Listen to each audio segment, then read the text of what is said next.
हाय दोस्तों, कैसे हैं आप सब। आज हम कलकत्ता के बारे में बात करेंगे, जो पश्चिम राज्य बंगाल की राजधानी है, जिसे सिटी ऑफ जॉय के नाम से भी जाना जाता है। कोलकाता जो है वह भारत के प्रमुख पर्यटक स्थल में से एक है, जो Victoria memorial, Howrah bridge, Birla Mandir, marble palace, मेसन्स, ईडन गार्डन और अन्य आकर्षक और धार्मिक स्थलों के लिए प्रसिद्ध है। तो दोस्तों, आप बने रहिए हमारे वीडियो में, जिससे हम आपको एक एक करके सारी बातों को विस्तार पूर्वक बता सकें, जिसमें हम जानेंगे कि कलकत्ता कैसे पहुंचना है, हमें कहां रुकना है, वहां खाने पीने की क्या व्यवस्था है, कोलकाता जाने का सबसे अच्छा और उचित समय क्या रहेगा, कोलकाता में घूमने का कौन कौन सा जगह है। साथ ही साथ यह भी जानेंगे कि कलकत्ता में कितना दिनों का स्टे बनेगा और हमारा फुल खर्च कितना हो जाएगा, जो कि बजट फ्रेंडली हो। तो दोस्तों, सबसे पहले हम बात करते हैं कि हमको कलकत्ता कैसे पहुंचना है। तो दोस्तों, आपको कलकत्ता पहुंचने का 3 माध्यम है। एक, या तो ट्रेन ले सकते हो, या फ्लाइट ले सकते हो, या बाय रोड भी आप आ सकते हो। दोस्तों, अगर आप ट्रेन से आना चाहते हो तो बता दें कि कलकत्ता में हावड़ा और सियालदह 2 मुख्य रेलवे स्टेशन है। यह भारत के सभी बड़े स्टेशनों से जुड़ा हुआ है, और रेलवे स्टेशनों से आप ऑटो, टैक्सी, कैब या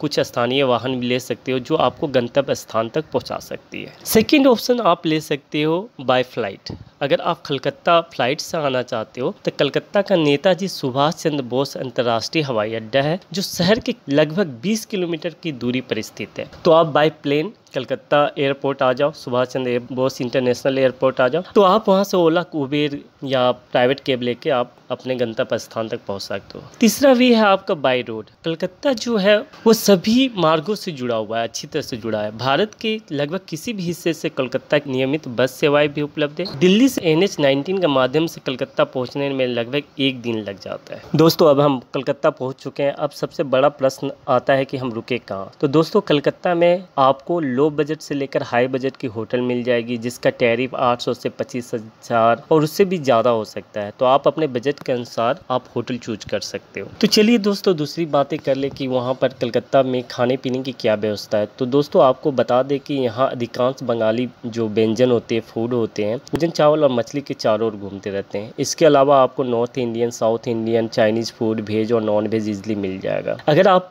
थाली की बात करें तो यहाँ पर आपको 50 रुपीज़ से 100 रुपीज़ के बीच थाली मिल जाएगी। अब दोस्तों, आगे हम बात करते हैं कि कलकत्ता जाने के लिए बेस्ट टाइम क्या होगा, जिससे हमारे बजट भी कम हो और हमारा ज़्यादा घूमना फिरना हो जाए। तो दोस्तों, पश्चिम बंगाल के खूबसूरत पर्यटक स्थल कलकत्ता घूमने जाने का योजना बना रहे हैं, तो हम आपको बता दें कि अक्टूबर से फरवरी के बीच जो विंटर सीजन होता है, वह समय कलकत्ता की यात्रा के लिए सबसे अच्छा माना जाता है, क्योंकि सर्दियों का मौसम कलकत्ता का यात्रा के लिए सबसे सुखद समय है। चलिए दोस्तों, अब बात करते हैं कोलकाता में कहाँ कहाँ घूमना चाहिए और कितना दिनों का ट्रिप बनाना चाहिए जो बजट फ्रेंडली हो। हम बताएंगे कि पहले कौन कौन सा टूरिस्ट प्लेस कवर करना है और कौन सा बाद में कवर करना है, जिससे आपको कोई परेशानी न हो और कम खर्च में आपका ट्रिप कंप्लीट हो जाए। तो चलिए दोस्तों, अब बात करते हैं टूरिस्ट पैलेस का। तो सबसे पहला जो नाम आता है वह है विक्टोरिया मेमोरियल। विक्टोरिया मेमोरियल जो है वह कलकत्ता का सबसे प्रसिद्ध पर्यटक स्थल में से एक है। सफेद संगमरमर से निर्मित विक्टोरिया मेमोरियल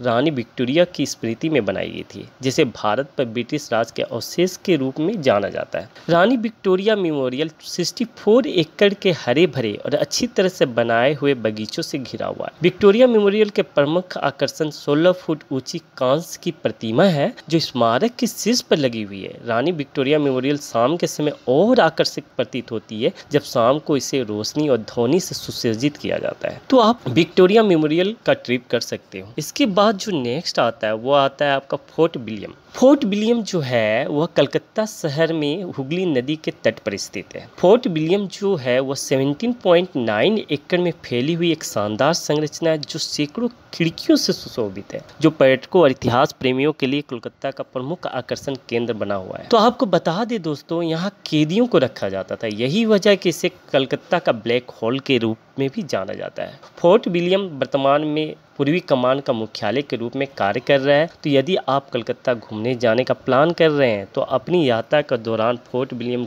घूमने जाना ना भूलें, आप जरूर घूमें। उसके बाद थर्ड नाम आता हावड़ा ब्रिज। हावड़ा ब्रिज का नाम तो आप लोगों ने सुना ही होगा। ये एक प्रतिष्ठित लैंडमार्क है, जो हुगली नदी पर बना एक विशाल स्टील ब्रिज है और दुनिया के सबसे लंबे कैंटिलीवर पुलों में से एक है। हावड़ा ब्रिज को रविंद्र सेतु के नाम से जाता है, जो हावड़ा और कोलकाता को जोड़ता है। हुगली नदी पर निर्मित हावड़ा ब्रिज लगभग 1500 फीट लंबी है और 71 फीट चौड़ी है। हावड़ा ब्रिज यातायात परिवहन के साथ साथ कोलकाता का सबसे प्रसिद्ध पर्यटक स्थल में से एक है। तो आप अगर ट्रिप प्लान कर रहे हो तो हावड़ा ब्रिज को मिस ना करो। आप देख सकते हो ये इतनी लंबी है, 1500 फीट लंबी और 71 फीट चौड़ी है, तो आप इसको एंजॉय कर सकते। इसके बाद नेक्स्ट आता है बिरला तारामंडल। तो बिरला तारामंडल का भी नाम आप लोगों ने जरूर सुना होगा। बिरला तारामंडल जो है कोलकाता का सबसे आकर्षक पर्यटक स्थलों में से एक है, जो एशिया का सबसे बड़ा और दुनिया में दूसरा सबसे बड़ा तारामंडल है। अब आप सोच सकते हो दोस्तों कि दुनिया का सबसे दूसरा बड़ा तारामंडल है। बिरला तारामंडल में एक इलेक्ट्रॉनिक्स प्रयोगशाला, खगोल विज्ञान गैलरी और खगोलीय मॉडल का संग्रह मौजूद है,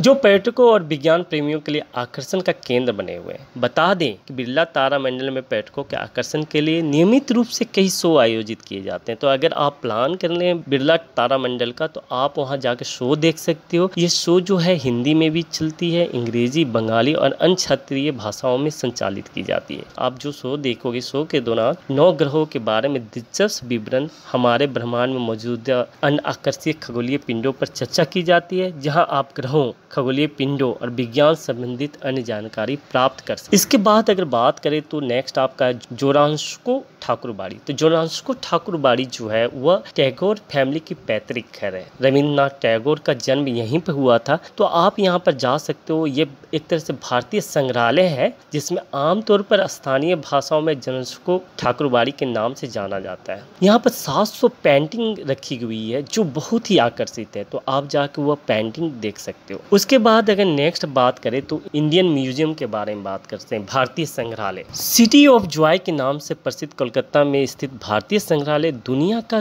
9वां सबसे प्राचीन संग्रहालय है। जादूगर के नाम से मशहूर भारतीय संग्रहालय समकालिक चित्रों, बुद्ध के पवित्र अवशेषों, मिस्र की मम्मियों और प्राचीन मूर्तियों, आभूषणों, जीवाश्मों, कंकालों, प्राचीन वस्तुओं, बाजूबंदों और तेजस्वी मुगल चित्रों के लिए अति उत्तम संग्रह है, जो भारत के अतीत को प्रदर्शित करता है और पर्यटकों को इतिहास प्रेमियों के लिए लोकप्रियता का विशेष बना हुआ है। अगर आप इतिहास, हिस्ट्री में रुचि रखते हैं तो ये जगह आपके लिए परफेक्ट है। आप यहाँ क्वालिटी टाइम स्पेंड कर सकते हैं। और जैसा कि मैंने बताया कि इस संग्रहालय को जादूगर के नाम से जाना जाता है, तो आप सोच सकते हो कि कितना सुंदर होगा। इसके बाद अगर बात कर ले तो बिरला मंदिर है। तो आप बिरला मंदिर भी जा सकते हो, जो 130 एकड़ के क्षेत्र में फैला हुआ है और कोलकाता का सबसे प्रसिद्ध धार्मिक स्थलों में से एक है। अगर मंदिर की बात करें तो मंदिर में मुख्य देवता राधा कृष्ण के साथ भगवान गणेश, भगवान हनुमान, भगवान शिव को देख सकते हैं। भगवान विष्णु और देवी दुर्गा के 10 अवतार की मूर्तियां स्थापित है। बिरला मंदिर का निर्माण सफेद संगमरमर से किया गया है। भगवान कृष्ण और राधा को समर्पित बिरला मंदिर कोलकाता का महत्वपूर्ण आस्था केंद्र है, जो पर्यटकों और तीर्थ यात्रियों के घूमने के लिए सबसे मनोरम स्थल में बना हुआ है। इसके अलावा मंदिर में जन्माष्टमी बड़े उत्सव और धूमधाम के साथ मनाई जाती है, जिसमें बड़ी संख्या में श्रद्धालु शामिल होते हैं। इसके बाद अगर बात करेंगे तो काली घाट मंदिर आती है। तो काली घाट के बारे में तो आप जानते हुए, काली घाट काली को समर्पित एक बहुत प्रसिद्ध हिंदू मंदिर है, जहां मां काली का आशीर्वाद लेने के लिए देश भर से बहुत लोग आते हैं। काली घाट मंदिर 51 शक्ति पीठों में से एक है। जो मुख्य मंदिर है उसमें देवी काली की अनूठी प्रतिमा है। मूर्ति की 3 विशाल आंखें और एक लंबी जीभ और 4 हाथ हैं, जो सोने से बने हुए हैं। मंदिर में पुष्प और मोर आकृति की टाइलें हैं, जो इसे विक्टोरियन रूप प्रदान करते हैं। इसके बाद अगर बात करें कौन मंदिर आता है, इस्कॉन टेम्पल आता है। कोलकाता में अल्बर्ट रोड पर स्थापित इस्कॉन टेम्पल भारत में इस्कॉन सोसाइटी का सबसे महत्वपूर्ण केंद्र, जिसे श्री राधा गोविंद मंदिर के नाम से भी जाना जाता है। इस्कॉन मंदिर कोलकाता का एक शांत परिसर है, जिसमें देवी राधा और भगवान कृष्ण की सुंदर मूर्तियां हैं, जो पर्यटकों को एक आकर्षणीय रमणीय स्थल बनाते हैं, जो पर्यटकों को सुखद और शांत वातावरण में कुछ समय बिताने के लिए बड़ी संख्या में आकर्षित करते हैं। तो दोस्तों ये थे टूरिस्ट पैलेस, जहां आप जा सकते हो, घूम सकते हो, अपने क्वालिटी टाइम स्पेंड कर सकते हो। आज के लिए बस इतना ही। Thanks for watching.